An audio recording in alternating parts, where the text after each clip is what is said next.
ምሳሌ በሚደንቅና በሚገርም ሁኔታ ጀግናውና ተወዳጁ አጎቷ ነጻ አውጥቷታል። ቅድስት ምሳሌ ትመጣለች እያለች በደስታ አብዳ ቤቱን እያዘጋጀችና ቡና ምናምን አፍልታ ትልቅ እንግዳ እንደሚመጣበት ሰው እየጠበቀቻት ትገኛለች። መድብል ያሰበው እቅድ በሙሉ ተሳክቶለታል። ኤፍራታን ተጠቅሞ አሳግቷት ነበርና በኤፍራታ ቦታ ምሳሌን ለማስወጣት ተነጋግረው ኤፍራታም ዝና ያለበትን ቦታ እኔ ነግራችኋለሁ፣ ግን ኤፍራታን ከእናንተ ጋር መታገት የምትችለው ምሳሌን ስትለቋት ብቻና ብቻ ነው ብላ የዝናን ሰዎች ካሌብ ሞሴሳን በስልክ አናግራው ነበር። መድብል ደግሞ የፈለገ ይሆናል እንጂ ዛሬ ምሳሌን አንጠልጥሌ አመጣታለሁኝ። ቅድስት እባክሽ እባክሽ በተቻለ አቅም እንድትረጅኝ እፈልጋለሁ። በተቻለ አቅም አንቺ ሁል ጊዜ የምታደርገው ነገር ከባድ ነገር ነውና የምትናገሪያቸውንም ነገር ተቆጠቢ። እኔ ምሳሌን አምጥቼ አባቷ ከሌለ የዘላለም ጥያቄዋ ይሆናል። አውቃለሁ አንድና ብቸኛዋ እናቷ አንቺ ነሽ።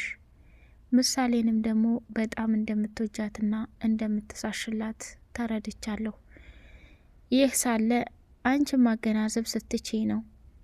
ምሳሌን ከየትም ብለህ አምጣ ብትይኝ እያደረግኩትና እየከፈልኩት ያለ መስዋዕትነት ከባድ ነው። ገባሽ ቅድስት?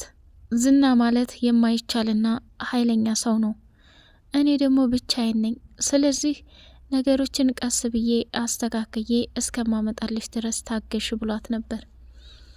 መድብል ጀግናውም ኤፍራታ ወደ ታገተችበት ቦታ ላይ ሰተት ብሎ ከመሄዱ በፊት ምሳሌ በአጋቹ ስልክ ደወለላትና እንቺ አጎትሽን አናግሪው ብሎ ሲሰጣት፣ አጎቴ የት ነህ?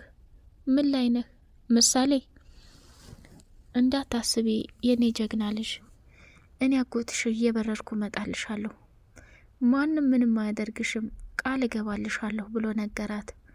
እሷም አጎቴ እኮ ሲመጣ ይገልሃል እያለች አጋቹም ምንም ነገር ሳያደርጋት እየተንከባከበ ጠብቋታል።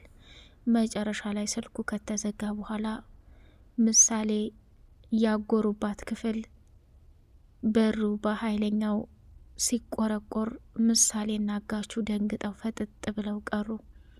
ሰላም ሰላም! ውድ የተከበራችሁ የስጦታ ሚዲያ ቤተሰቦች፣ እጅግ በጣም ልብ አንጠልጣይ የሆነው ድራማ ምሳሌ እንደቀጠለ ይገኛል። ለዚህ ቻናል አዲስ የሆናችሁ ላይክ፣ ሰብስክራይብ፣ ሼር፣ ኮሜንት እያደረጋችሁ አበረታቱኝ ማለት ነው የኔ መልካሞች። ምሳሌ በአንዴና በመጨረሻ ጊዜ ከስቃይ በኋላ ነጻ ወጥታ መድብል ደርሶላታል ማለት ነው። ብሩክ ያለበትን ቦታ ቤትም ይሁን ቤትም ፈልጌ አገኝልሻለሁ የኔ ልጅ፣ አሁን ከዚህ ካለንበት ቦታ ላይ እንውጣ፣ ብቻ ግንባሩን በጥይት ሲለው አጋቹም ሄዶ ድፍት ነው ያለው ማለት ነው። ምሳሌ ደግሞ የተፈጠረውን ሁሉ ታማ ሆስፒታል እንደሄደች ብዙ ስቃይና መከራ እንዳሳለፈች ስትነግረው መድብል በጣም አዘነ። አጋቹም ደነገጠና የመድብልን ኃይል በፍጹም መቋቋም ሲያቅተው ድፍት አለ።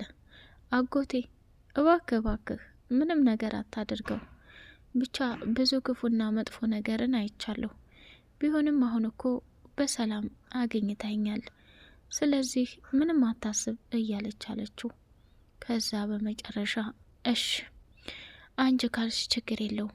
ሞገስም ደነገጠና አብሮ ሂዶ ነበር። መድብልን ተከትሎ ምሳሌ ያለችበትን ሁኔታ ሲያይ በጣም ፈራና ተደናገጠ። ሞገስ አትንቦቅቦቅ፣ እኔ ጋር ሁነህ ማንም ምንም ሊነካ አይችልም። እባክህ መድብል አንዴ ተባበረኝ። ይሄ ዝና አረመኔና ክፉ ሰው ሳይወጣ የሉላን የፍች ወረቀት እንዲፈርም እንትን በልልኝ ብሎ አለው። ሞገስ አሁን ላይ የሚያሳስብህ የሉላ ፍቅር እንጂ የብሩኬ መጥፋት አይደለም። ምሳሌን አገኘኋት ማለት ብሩኬ የለም። የሚመጣብን ፈተና ከባድ ነው። እነዚህ ሰዎች ጋር መነካካት ምን እንደው አልገባህም አለው። ከዛ መድብል ይሄንን ከተናገረ በኋላ ሞገስ ደነገጠ። ሞገስ እንግዲህ የሚፈልገው ሉላ ላይ የፍቺው ወረቀት ፈትቻታለሁ ብሎ ዝና እንዲፈርም ነበር። ያንንም ደግሞ ከባድ ስህተት ሞገስ ስለሰራ መድብል ተቀይሞታል ማለት ነው። ይኸውልህ መድብል፣ አንተም ምሳሌን ይዘህ ወደ ገጠር ትወጣለህ፣ እኔም ደግሞ ሉላን ይዤ ወደ እናቴ ቤተሰቦች ጋር እሄዳለሁ። ስለዚህ ነጻ ሆን ማለት ነው። የትም ሊያገኘን አይችልም። ቆይ ምን ሆነሃል ሞገስ? አንተ መሄድ ከፈለክ ሉላን ይዘህ ሂድ። እኔ ግን በተወለድንበትና ባደግንበት በወንድሜ ቤት የትም ሊሄድም አልችልም። መጋፈጥና ማድረግ ያለብኝን እዚሁ እጋፈጣለሁ። ምን ሆነሃል እያለ አለው ማለት ነው። የሞገስ ፍራቻ ይለያል። ሉላም እንግዲህ ያላት አማራጭ ምንድን ነው? እንደውም የወሊድ መከላከያ መድኃኒት ልውሰድ እያለች አለችው። አይ ሴቶች፣ አይ ጉድ፣ አይ ጉድ፣ አይ ሉላ፣ እንዶ አሁን እንዶ ባንቺ ስም ሁሉም ሴቶች ተብሎ ይሰደባል ማለት ነው። እንደው ምን ጊዜ እንትን አላችሁና ምን ጊዜ ወደ ሌላው እንደው የለ ሆነ ማለት ነው። ወይ እሱም ደግሞ ሉላዬ አታስቢ፣ ሁሉም ነገር ቀስ በቀስ ይሆናል። ዋናው እኮ የኔና አንቺ መተሳሰብና መዋደር ነው እያለ አላት። ሉላ እንግዲህ ከዝና መለያየቱንም ብትፈልገውም ትንሽ ሀብትና ንብረት እንዲሰጠኝ እፈልጋለሁ እያለችው ነበር። ሞገስም ደግሞ እኔ ከዝና 5 ሳንቲም አልፈልግም፣ የምፈልገው ምንድን ነው አንቺ ነጻ ወጥተሽ በደስታ ማንም ሳይዝሽ ማንም እንትን ሳይልሽ በነጻነት የምትኖሪበትን ቀን ነው በጉጉት የምጠብቀው እያላት ነበር። ዳጣና ሞገስ ወደ ቅድስት ጋር መጥተው ቅድስት ደግሞ ሽርን ጉድ እያለች ሳለ እንዴ ዛሬ የሚመጣ እንግዳለን እንዴ ብለው ሲጠይቋት እንዴት መድብል አልነገራችሁም እንዴ? ዛሬ እኮ ምሳሌን አስወጥቶ እንደሚያወጣት ነግሮኛል እና በጣም ደስ ብሎኛል። ምሳሌዬን እየጠበቅኩ ነው ብላ በደስታ ተሞልታለች። ሞገስ በጣም ገረመውና መድብል ብቻውን ስራ መስራት ጀመረ እንዴ? እንዴት ሊያረግ ቻለ? ዳጣ ላንቺ ነግሮሻል እንዴ? አረ አልነገረኝም። ይሄ መድብል ምን ነው እኛን ችግር ውስጥ ላለመክተት። የማህሌት ክፋትና ጉር ደግሞ ኤፍራታ እዛ ስለገባች በጣም ተገርማና ለሞገስ እና ለመድብል መረጃ እየሰጠኝ ነው ብላ በጣም ተጨንቃ ኤፍራታ ባለፈው ከነበርሽበት ጉድና መከራ አውጥቼሻለሁ። አሁን ግን አይመለከተኝም። እኔ እኮ ራሴን እፈልገዋለሁ። ምንድን ነው እያደረግሻለሽው? ቆይ አንቺ እድሜ ዘላለምሽን ስተት ሰሪ ትኖሪያለሽ እንዴ? የዝና ሰዎች እኮ ከባድና ኃይለኛ ናቸው። እንዴት ብዬ ሁሌ ልከላከልልሽ አለቻት። ማለት በፈጠረሽ የአንዴን የዛሬን ብቻ ውጭኝ። ከአሁን በኋላ ምንም ስተት ነገር አላደርግም። መድብል እኮ ብዙ ብር ሰጥሻለሁ ብሎ ስላለኝ ነው።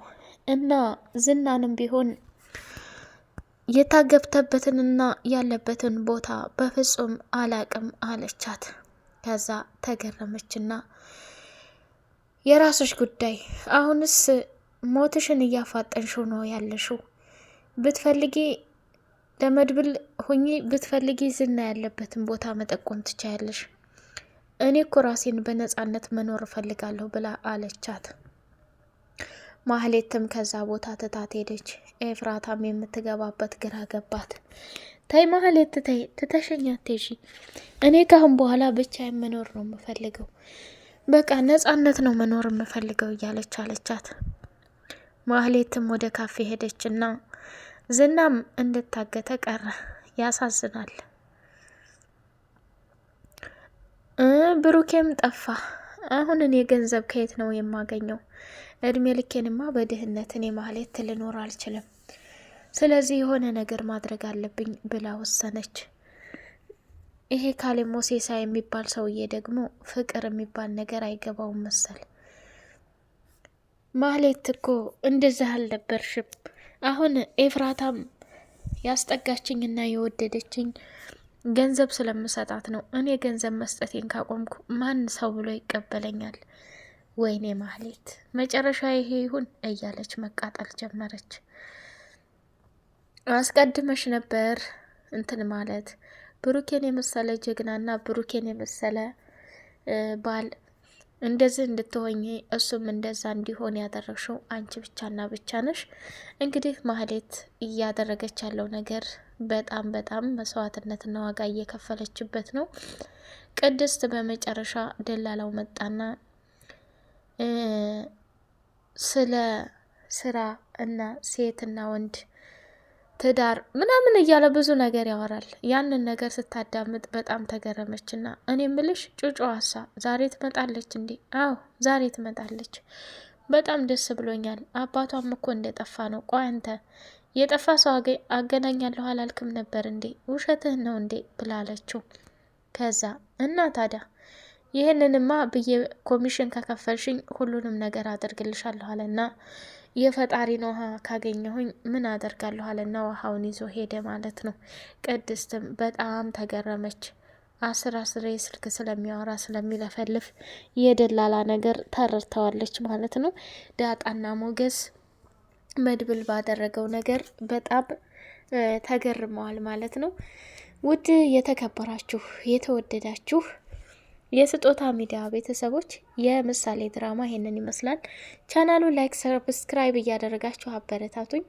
በቀጣይ ፓርት በጉጉት እስከምንገናኝ ድረስ አሰላሙ አሌይኩም ወራህመቱላሂ ወበረካቱሁ።